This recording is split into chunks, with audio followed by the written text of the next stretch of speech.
aimables téléspectateurs des Zaïre Télévision, vous qui êtes repentis à travers les globes terrestres, j'ai le plaisir de vous présenter ce numéro du magazine No Stress. Tant chers téléspectateurs, ndenge to mesani mikolo yo na système nabiso, il y a Covid-19. C'est-à-dire No Stress ou les spécial Covid-19. Plus toujours qu'on sensibiliser. Surtout avant tout banda, il faut vraiment sensibilisation et la makasi parce que très chers téléspectateurs, pandémie oyo, topé virus oyo, azali vraiment pour bouma, azali vraiment pour ravager na passage naïe.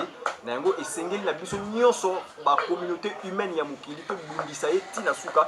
Nango kaka ndenge na lobaka émission na biso très chers téléspectateurs, c'est plus facile que ça aux huiles sous kaka ndenge to yokanaki, hein, aux huiles désinfectants na yo, hein, vraiment utie na maboko, hein, utie na maboko désinfectant na yo.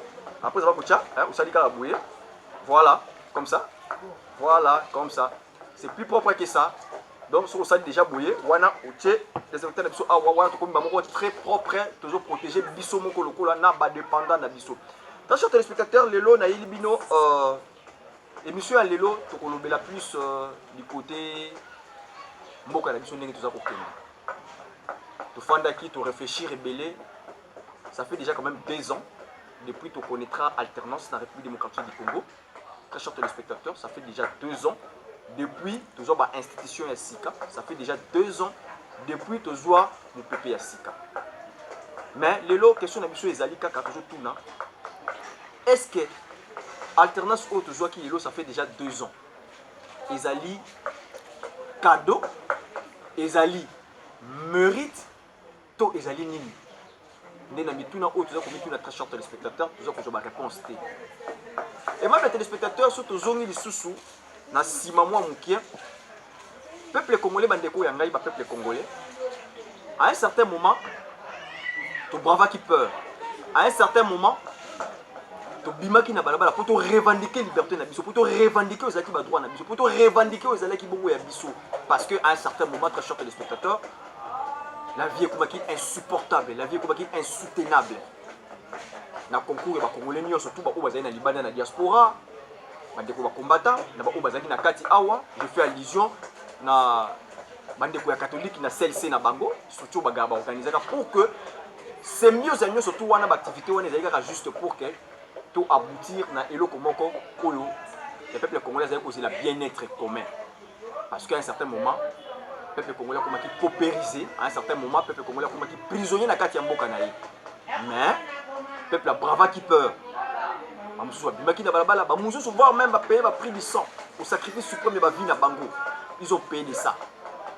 Pour que les lots oyo, to joie, autre n'est qu'au jour. Quand ces téléspectateurs, avant de continuer l'émission à l'élo, pour que nous rencontrions de la régie, total à qui est le peuple a marginalisé. Ni baza ku beta peuple congolais ku kangela lokola nyama ku bwaka ina ba coffre ba jipa police. Et c'est parti, on revient juste après.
Non, qui m'a été.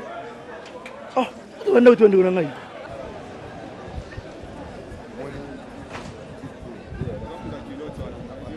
D'ailleurs, je suis déjà route.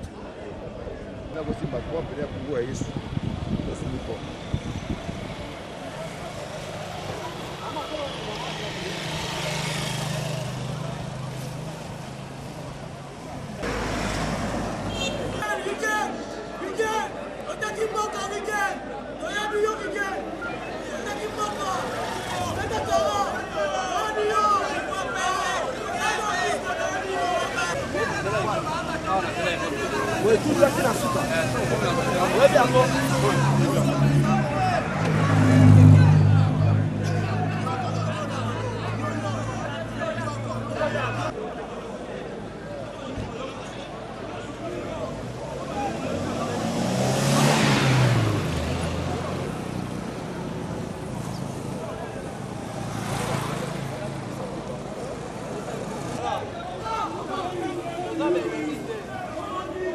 Nendaku toza benemi te bokele ndaku mokristo afingaka te bokele ndaku.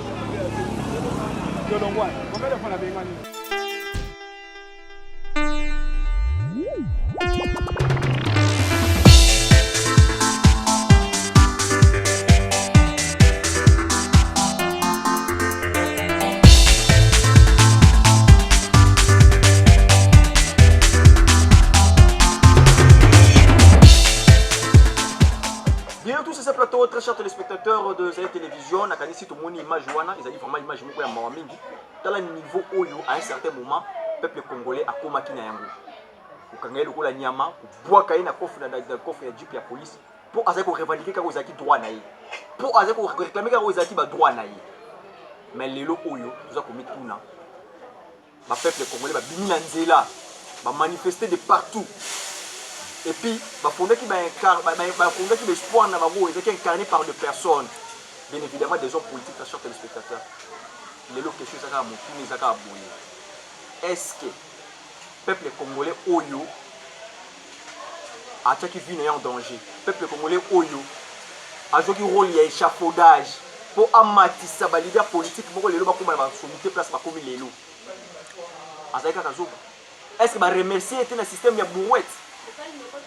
Parce que Bourouette, tout le monde a Kalilo, a eu un chantier à Sika, a mis ma brique, a mis ma banga, a mis zélo, tant qu'il m'a bien aussi là, ma bois qui est libanda, à ce pour les lamboula. Ma loutou, ma kanyade, ma je la place des choix, ma vitrine, ma carte, ma nini, ma salon, ma zone garni. Mais Bourouette, où il y a ça qui nous sert, ma cassi, ma tchaka à libanda. Et les lots, tout ça pour tout notre très cher téléspectateur. Est-ce que les lots peuple congolais a dit qu'on méritait au Yazan Angolé? Tous on a sur le côté à Régis Total là. Ndenge nini peuple Oyo a fondé espoir na ba leader moko. Là je fais allusion à retour il y a le président de la République Antoine Félix Tshisekedi Tshilombo, na directeur de cabinet naie Vital Kamerhe. Retour na bango ta bauta qui na tourner pour la campagne électorale. Comment est-ce que peuple a qui mobilisé? Comment est-ce que la population Oyo a fondé espoir na bango? Et que pour que à mon changement naie. Est-ce que le peuple on a un changement? C'est parti et on revient juste après.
plateau, très chers téléspectateurs, nakanisi to moni, ndenge mobilisation salamaka à l'époque encore. Ndenge peuple azaki déterminé. Ndenge peuple azalaki ya kokuma tina suka ke tokela likambo o tina suka. Et de l'autre côté, bandeko pe ya décidé, ba fanda kindate, ba toujours ba meeting na ba stade ba batterie, ba Sainte-Thérèse, ba activité par-ci par-là juste pour que to mettre dehors, to bouter dehors aux équipes au régime précédent régime antérieur. Aux équipes régime moko ya ndeko Kabila na ba naye. Mais lelo, mutu nezaka kaboye. Est-ce que peuple o yaza ko se retrouver? Parce que lelo to moni malgré mobilisation zaki générale to moni bino bozo mona bino ba image za ko défiler wana na bunganda ngani Équateur na province ya Mongala ndenge nini voire même civil comme na courage ko boto ko kanga police boto le mumbi il en avait marre, trop c'est trop il est mingi. Mais lelo oyo peuple oyo azali paupérisé, peuple oyo aza ko se retrouver. Qu'est-ce qui ne va pas, qu'est-ce qui se passe? Est-ce que peuple a joué un rôle d'échafaudage pour mata lelo yo okomo konzi bakoma ka mokonzi pour apporter solution dans la communauté na la population na ne bokonzi yango wana. Alors so ozaka mokonzi moko oyo roula kaka na ba cortège na ba gyrophare na ba sirène et que peuple wana za ozaka même 500 francs ya ko futa transport na éviter mokonzi na oza yango. Aimable téléspectateurs de cette télévision, c'est quand même regrettable na autre chose comme on a lelo parce que bande ko oyo bazaki lobi na opposition oyo ezali la fille aînée de l'opposition ezali parti bongo comme IDPS lelo ba komi na pouvoir mais tout ça comme on a comportement ya ba combattre ça ko changer ça ko tira le même parce que pourquoi bande ko na sona ba traite toujours le même comportement ko tumba ba piner na balabala ko manifester aussi le vous êtes au pouvoir c'est parce que quelque part ils se retrouvent pas. C'est une poignée de gens qui se sont dérogés la luxure ya ko vivre convenablement. Ba dit pour moi misatu banda ko mo mi balé misatu mais combattant oyo abimaki na balabala combattant oyo azaki masasi combattant oyo abelaki la lacrymogène combattant oyo aza komona pasi oyo azalaki au four et moulin oyo azalaki na front, appelons ça comme ça. Quel est son sort? A-t-il kana ma papa a-t-il ka kotema sa banzete vie ya bana na vie ya mwasi na ibongi te mais yo oyo ozalaki ka liboso batiaki yo liboso moi banda ko déjà mi balé misatu moi ba jeep mi balé misatu déjà. Est-ce que vous avez pensé, est-ce que vraiment c'est humain? Est-ce que vraiment c'est humain? Réfléchir dans ce sens-là, ou exécuter dans ce sens-là, ou aller dans cette direction. La population qui vous a soutenu, la population qui ont combattu au prix du sang, au prix des sacrifices suprêmes.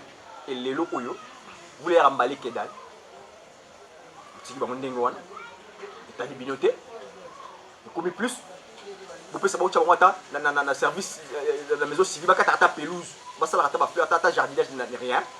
Vous préférez d'aller prendre vos frères au village biologique pour que vous leur donniez du travail. Maintenant, vous avez un Inda, vous protégez qui va dépendre de la bino. Les bannes avant-garde. Tous mes capotas, soyons humains, parce que au-delà de tout, nous sommes tous mortels. Peu importe autre chose qu'on a moqué, bandaku, mituka, avion, compte en banque, il est quand même un certain moment. Mais vous avez malamou.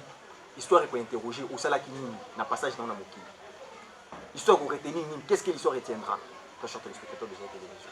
Ça ne sert à rien de se bomber de temps, ça ne sert à rien d'être le plus super pour se sentir à rien parce qu'on a vécu, on a vu beaucoup, c'est du passé, c'est du vécu.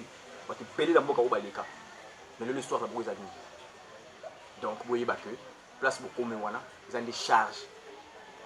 Ça ne sert à rien de nommer mon côté, la fête, ou bien ces familles non, ils ont des charges. Vous allez pour servir.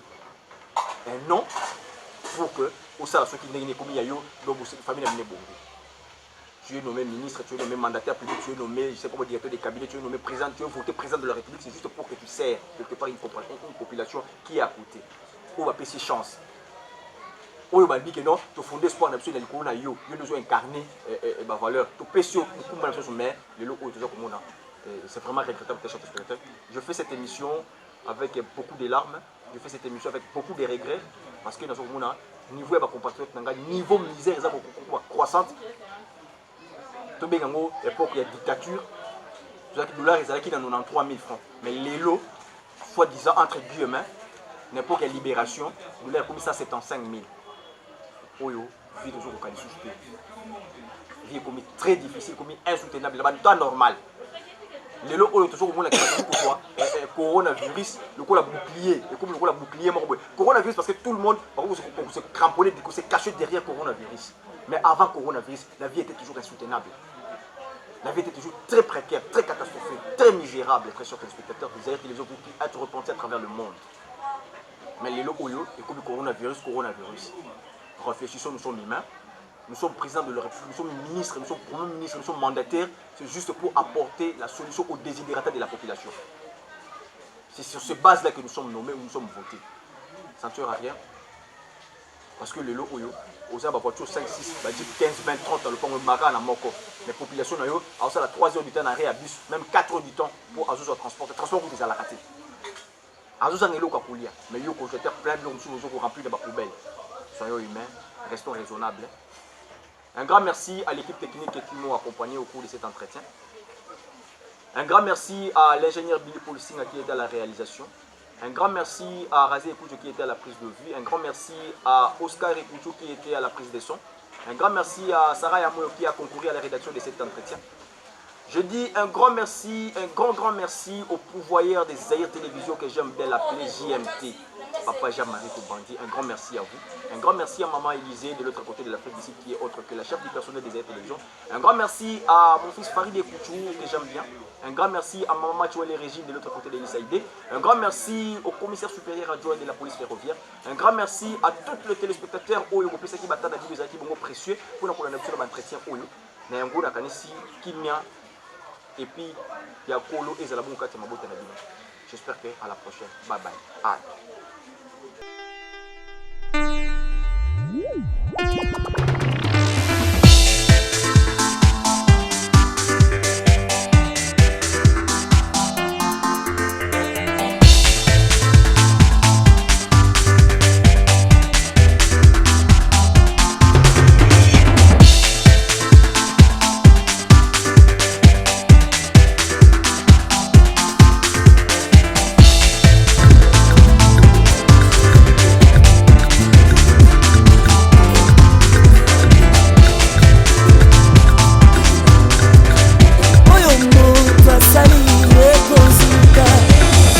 Sanzana likolo